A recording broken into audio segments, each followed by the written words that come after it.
Hi guys, welcome back to the last of my map overviews of Aftermath Rush, and this one is Talah Market. Now, Talah Market, we get a phoenix as always, you can see, and over on the left there. You can get to by running through here, and all the way through here. Here's our phoenix. Now again, Talah Market, like all the other Aftermath ones, is very open. You have a lot of different routes. You can see how wide it is. It goes right the way through here. It's hugely dark and awesome, this map. Lots of little nice stoneways, lots of textured walls, little umbrella, why not?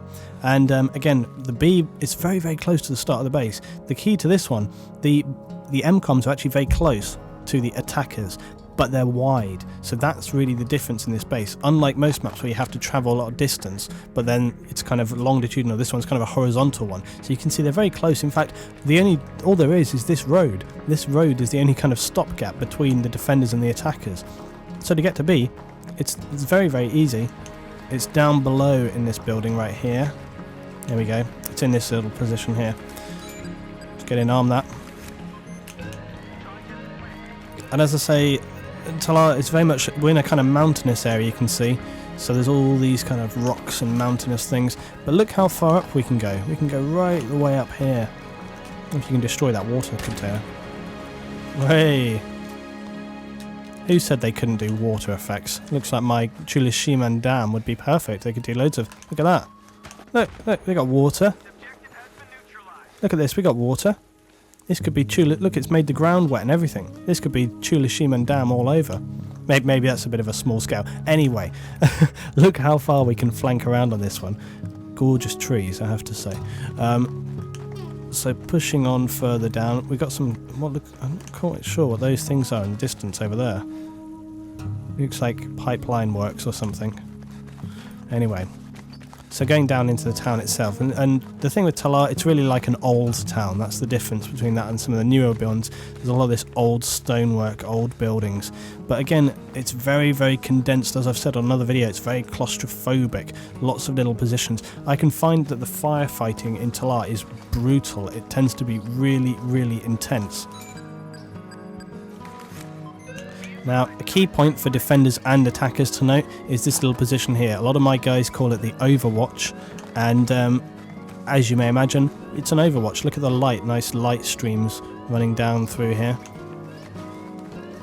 Again, looking at all this shadowing as well. This is something that I really pointed out in the other videos. Look at all the shadowing that runs through the map. The shadows are something that really are something that I notice a huge amount in Aftermath, is the kind of contrast. Now look at the Overwatch here. From this position here, bipod LMG, rockets, you can view straight down onto A. So sitting up here, and you can really, cover down these positions. You can put a lot of fire down, sniper, LMG, whatever you want. So once we've destroyed that and taken the base, we're going to want to move forward, and we have to cross through some of these market areas right here, all your food and sundry items. Coming into this this is the centre square, this is the sea base on Conquest, this is the centre of Talah Market. Now say, if you're thinking about Conquest, Talah Market is basically this central point with an orbital road running all the way around the outside, and then your other bases dotted on each of those corners. Now notice again, look at the distance we have to travel between the bases. It's so small. It's literally from here to this position here, and we're at the next base. It's such a small distance, so it's really intense. I mean, it's literally what, 10 seconds to the next objective. This is a really intense infantry map, really, really is. The firefighting is brutal, and it is because it's so close together.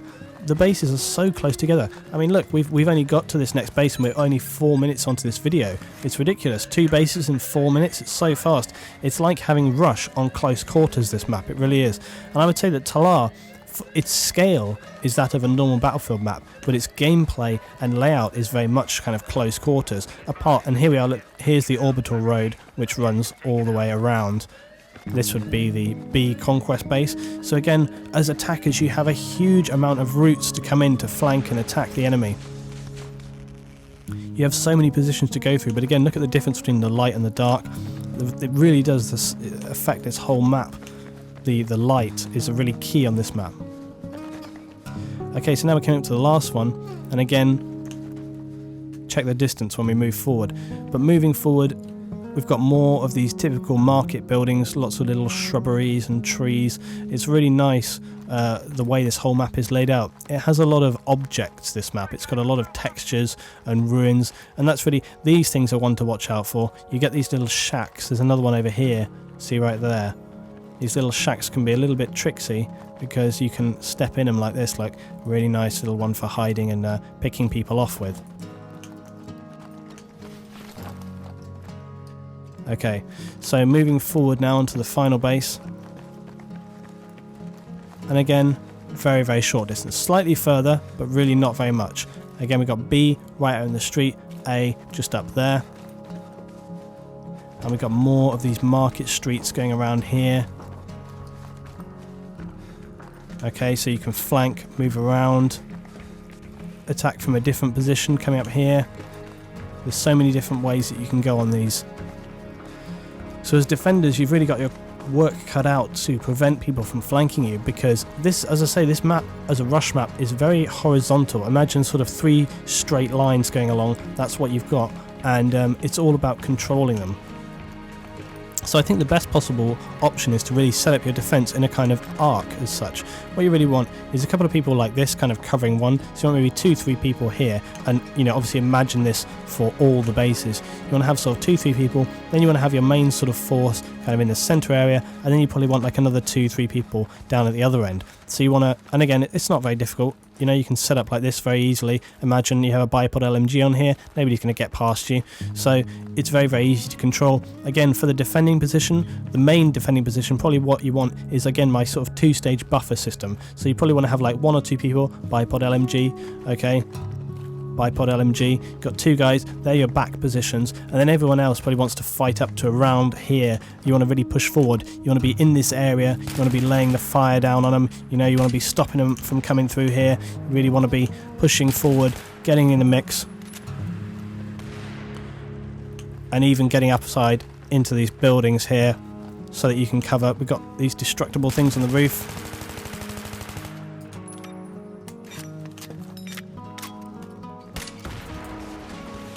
Okay, there we go. More water.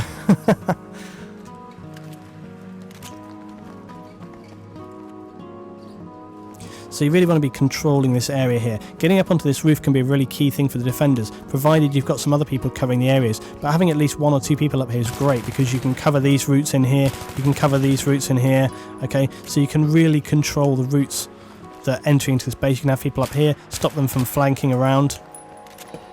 And that's really what it's all about, is controlling the attackers. Last defense, you may want to have some claymores or something down here, and do bear in mind that they do have the Phoenix, and the Phoenix is quite powerful, the machine gun on that. They can bring it right down to here, onto here. But bear in mind that with the vehicles, you can shoot the vehicles, you can shoot the people out of the vehicles, you can shoot the drivers, you can shoot the gunners. So firing your guns at the Phoenix is always a viable option. The Phoenix or the Rhino. And the A1 is just straight here. So that's been my overview of Talah. I may look at the conquest bases at a later time, but this was just to give everyone a little idea of each map, how they look, how they play out, and the things that you need to be aware of. If you've enjoyed this one and all of the others in the series, please rate, share, subscribe, and I hope to see you for some more Battlefield content very soon. This has been Luetin. Thanks for watching.